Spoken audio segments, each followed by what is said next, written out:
Hi guys! Today, pupunta kami ng Cebu dahil dream po talaga ng tatay ko na makauwi sa place of origin niya kasi for how many years hindi na kami nakabalik ng Cebu.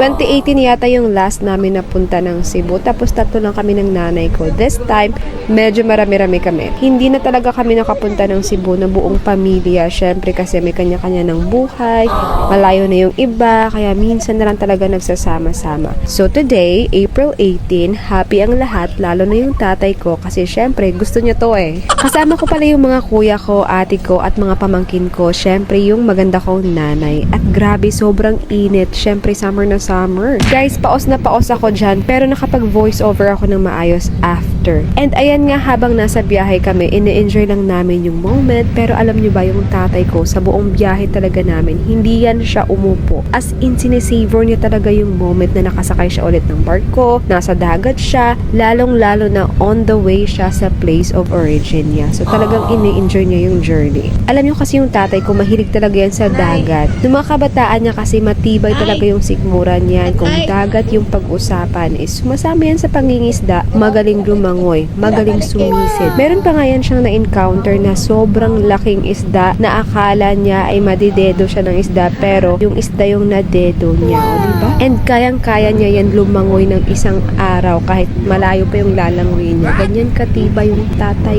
ko. So siguro yan yung isa sa mga inaalala niya habang bumabiyahe kami. Syempre teenager pa siya nung time na yon. Ngayon super senior citizen na talaga siya kaya ala-ala na lang talaga yon. Anyway, alam niyo ba guys na dati nung maliit pa kami nitong kuya ko, every time na pumupunta kami ng Cebu, yung ginagawa namin sa barko habang nagta-travel ay pinapakain namin yung mga baon namin mga pagkain sa isda.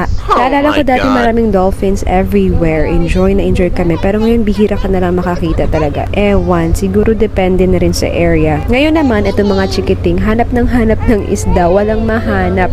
Tapon ko kaya to sa dagat. So may baon pala kami guys na kanin at ulam kasi syempre wala ka talaga makain sa barko. Minsan kahit cup noodles wala pa. Kaya for us, natakot magutuman, ay nako, baon is life. Yun nga lang, wala kaming pinggan at kutsara. Kaya for the kamay-kamay lang muna. So adobong native chicken pala yung ulam namin. O diba siya wrap? So ayun na nga, maya-maya nga dumating na rin kami sa port. And yung tatay ko talaga, kinaya niyang tumayo buong biyahe, no? 80 years old na yan. So in-enjoy niya talaga yung travel namin. In-enjoy niya talaga yung moment. Grabe. So bumaba na nga kami and meron akong nakitang truck ng pinya kaso umaandar na yung mga sasakyan at palabas na yung iba. Bibili sana ako kaso alanganin pero binigyan ako ni kuya ng isa for free. Alam, bait. Chares. Kung sino ka man kuya, maraming salamat sa'yo at ako'y nakalibre. So ayun guys, yung makulit ko na pamangkin, simula nang hindi pa to marunong magsalita, kada travel talaga namin dito yan nakapwesto sa akin. Oo, kapag hindi ako yung nagda-drive dito talaga yan siya pumipwesto. Iiyak yan kung di yan nakakandong sa akin. Hanggang ngayon na malaki na siya, ganun pa rin talaga. Nothing's changed. Anyway, shout out pala sa mga staff ng barko, mga Coast Guard ba yan? Ewan ko kasi for the kaway-kaway sila dito sa akin. Ayan, mga kuya, shout out sa inyo. Enjoy your day. Be safe.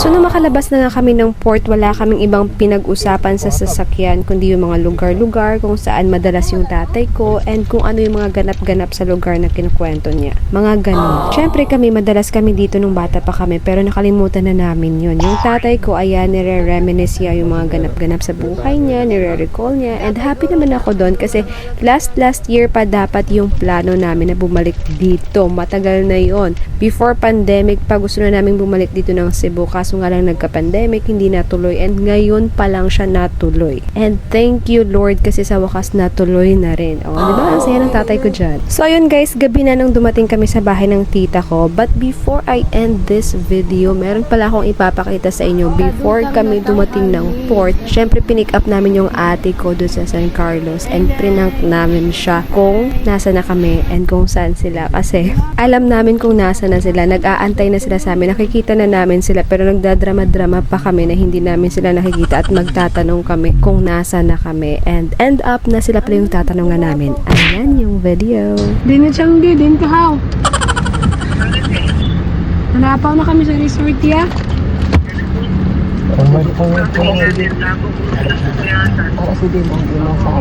Hindi. Tapos sila kay Kuya Dani kay Juan. Paapas na lang.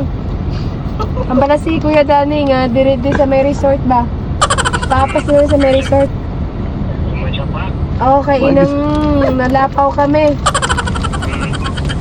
Sige, dahil lang, mamangkot kami dito rin sa Changi. Okay, di na, nalipat kami, nalipat si Puloy kay Tuyo. Tiyo, di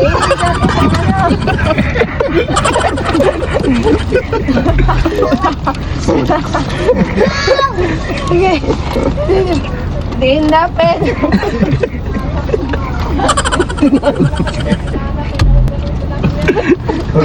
Lain niya mo dala. Dali na.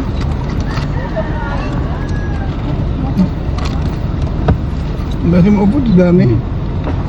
Meron kaming papasyalan bukas. Abangan nyo na lang yung video kasi i-upload ko siya bukas. Bye for now!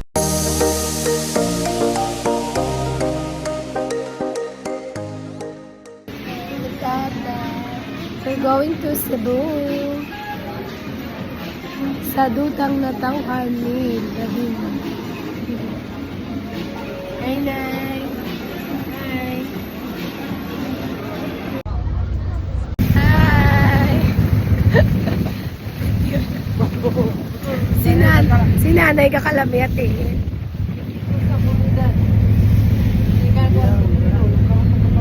Hi, girl.